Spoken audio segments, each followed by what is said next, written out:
Sampai kapan pandemi ini berakhir? Ada yang mengatakan bulan Juni Indonesia sudah mengalami penurunan kurva penderita COVID-19. Tapi kemudian data ini diralat lagi. Katanya sampai September baru turun. Mana yang benar? Kita tidak tahu. Kita saat ini dihadapkan pada ketidakpastian. Tidak pasti kapan corona akan berakhir, tidak pasti kapan kita bisa kembali beraktivitas seperti sedia kala. Dan sebagian orang merasa tidak pasti apakah setelah virus berakhir, mereka masih bisa mendapatkan pekerjaan dan penghasilan seperti dahulu kala. Banyak ketidakpastian yang harus kita hadapi. Di satu sisi, coronavirus juga telah merubah banyak hal di kehidupan kita tanpa kita sadari. Coronavirus tidak hanya berdampak pada kesehatan, tapi juga berdampak pada sektor ekonomi dan sosial. Jika kita tak mampu beradaptasi dengan perubahan ini, maka kita akan termasuk ke dalam golongan orang yang merugi dan tertinggal. Kebiasaan-kebiasaan baru ini akan dikenal dengan istilah new normal.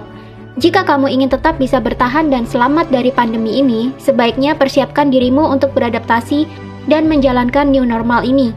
Apa saja yang termasuk dalam prediksi new normal? Yang pertama, kesehatan dan kebersihan akan menjadi komoditas nomor 1. Ketakutan orang-orang akan terserang virus membuat semua orang kini semakin ketat menjaga kesehatan dan kebersihan. Jika kita keluar rumah sekarang, akan banyak kita temui wastafel dadakan di mana-mana. Hand sanitizer menjadi barang yang paling dicari. Orang mengenakan masker kemana-mana. Vitamin dan jamu menjadi barang yang banyak dikonsumsi selain makanan pokok. Sebelum bepergian, orang akan dicek dulu suhu tubuhnya dan tidak akan diizinkan melanjutkan perjalanan jika terindikasi tidak sehat. Tidak menutup kemungkinan ke depan orang akan diwajibkan membawa dokumen kesehatan pribadi saat bepergian. Atau bisa jadi, sistem pelacakan kesehatan di bandara dan terminal transportasi umum lainnya akan menjadi lebih praktis dan lebih mudah. Bisa jadi dengan menanamkan suatu sistem di tubuh manusia untuk memudahkan perekaman medis seseorang. Yang kedua, orang akan makin banyak bekerja online. Online meeting menjadi tren yang terus meningkat selama pandemi. Setelah merasakan praktisnya meeting online, ke depan bisa-bisa orang merasa tidak perlu menyewa kantor lagi untuk tempat karyawan bekerja. Karyawan bisa bekerja dari mana saja, asalkan mereka terus online. Mereka bisa bekerja dari rumah, dari hotel, dari kampung halaman, dari tepi sawah, di pinggir sungai berpemandangan indah, dan masih banyak lagi. Asalkan ada jaringan internet kencang, maka kerja online tidak perlu jadi masalah. Yang ketiga, persewaan kantor akan menurun. Karena karyawan sekarang bisa bekerja dari mana saja, tentunya akan berimbas pada persewaan kantor. Harga sewa kantor yang mahal tentunya menjadi beban bagi pengusaha. Dengan terbiasanya bekerja online, pengusaha bisa mengurangi biaya sewa kantor tanpa mengurangi produktivitas perusahaan. Jika dulu harus menyewa satu ruko untuk sebuah perusahaan, kini pengusaha bisa mengurangi biaya dengan menyewa sebagian kecil bagian dari ruko. Kedepan diprediksi akan semakin menjamur bisnis-bisnis persewaan kantor gabungan, di mana dalam satu ruko atau gedung terdapat beberapa kantor kecil-kecil yang disewakan dengan harga murah. Keempat, akan banyak orang yang di-PHK, dikurangi gajinya, namun di sisi lain, orang bisa meningkatkan penghasilan karena jadi punya waktu untuk menerima job lain. Dengan terbiasanya orang bekerja online, pengusaha pasti akan berpikir untuk melakukan efisiensi. Progres kerja disetorkan secara online, dinilai secara online. Dari sini, pengusaha akan mendapatkan gambaran sektor mana saja di perusahaannya yang tidak efektif dan boros.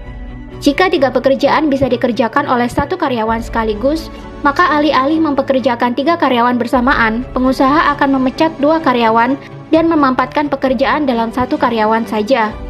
Ini juga akan berimbas pada gaji karyawan. Karena bisa bekerja online dari mana saja, pengusaha jadi bisa memangkas gaji untuk efektivitas. Kelihatannya kejam, tapi di sisi lain, karena orang bebas bekerja dari mana saja dengan jam yang tidak terikat, orang jadi bisa menerima job lain juga. Maka tak heran, setelah pandemi kita akan menemui orang yang bisa bekerja di 2-3 perusahaan sekaligus. Orang yang bisa memenangkan situasi seperti ini adalah tipe orang yang lincah, mampu beradaptasi dengan cepat terhadap teknologi, dan pintar mengambil peluang.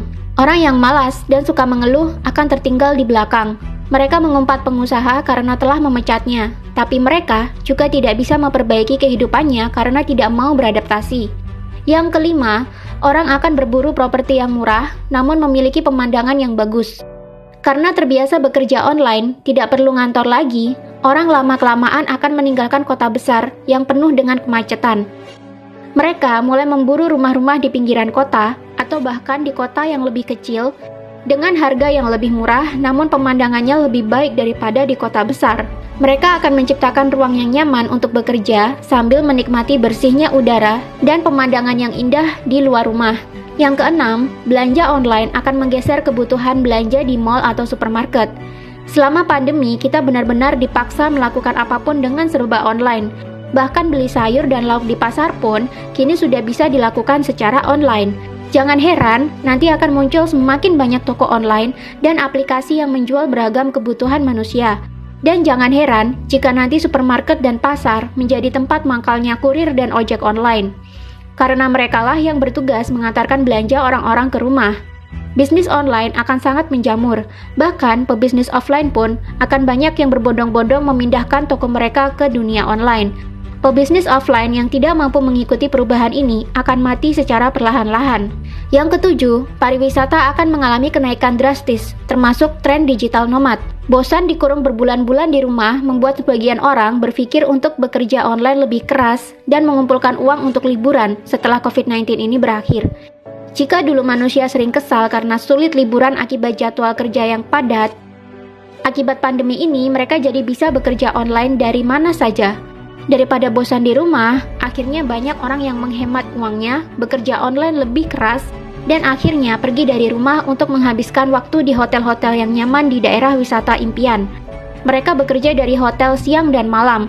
Mereka mencari hotel dengan kecepatan internet yang kencang, hotel budget dengan desain Instagramable akan menjadi buruan. Jika mereka penat, mereka tinggal berjalan-jalan ke lokasi wisata di sekitar hotel tempat mereka tinggal. Jika dulu pariwisata dijejali dengan orang-orang yang butuh liburan dan melepas penat setelah lelah bekerja, setelah pandemi akan banyak orang yang melakukan kerja sekaligus liburan dalam waktu yang bersamaan. Jika dulu tren digital nomad hanya dilakukan oleh milenial-milenial dari negara barat, tak menutup kemungkinan setelah pandemi ini, milenial-milenial Indonesia akan mengalami hal yang serupa. Kedelapan, uang digital akan mengalahkan uang kertas dan uang koin. Sadar bahwa uang kertas dan uang koin menjadi penyebab penularan virus, orang kini mulai beralih ke uang digital.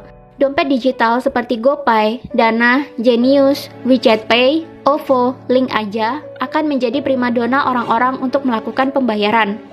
Bahkan ke depan akan ada pengurangan nasabah bank-bank konvensional. Jika dulu satu orang bisa menyimpan uangnya dalam beberapa rekening bank, misalnya rekening BCA untuk keperluan sehari-hari, BRI untuk tabungan, Mandiri untuk dana darurat, ke depan bank-bank ini akan ditinggalkan oleh orang-orang. Orang cukup memiliki satu bank saja sebagai tempat cadangan uang, dan mereka mulai membagi pos-pos pengeluaran mereka ke dompet-dompet digital yang tersedia. Dompet digital ini murah, tanpa biaya bulanan seperti bank konvensional, dan memiliki biaya administrasi transaksi yang lebih murah dibandingkan dengan menggunakan bank konvensional. Bank konvensional lama-lama akan menjerit karena kalah jumlah nasabah dengan dompet digital. Yang kesembilan, muncul orang-orang dengan pemikiran baru dan membuat perubahan. Pandemi COVID-19 memaksa banyak orang di dunia untuk berdiam diri di rumah, tanpa melakukan aktivitas di luar, tanpa bepergian. Untuk mengusir rasa bosan, tentunya intensitas membaca dan menonton akan meningkat. Maka tak heran setelah pandemi ini akan muncul orang-orang yang memiliki pikiran luar biasa dan bisa membuat perubahan bagi orang-orang di sekitarnya. Ini karena selama pandemi mereka jadi punya banyak waktu untuk membaca dan mencari informasi, sehingga muncullah orang-orang yang memiliki pemikiran kritis yang sebelumnya tidak pernah kita temui. Intinya adalah, pandemi COVID-19 ini menjadi seleksi alam bagi kita semua. Jika kita tak mampu beradaptasi dengan cepat, maka tinggal menunggu waktu saja kita akan menjadi manusia yang tertinggal dan mengalami kerugian. Tapi jika kita menjadi manusia yang tanggap terhadap perubahan dan pintar mengambil peluang, maka kita akan menjadi manusia yang bisa melewati pandemi ini dengan aman, bahkan mendapatkan keberuntungan.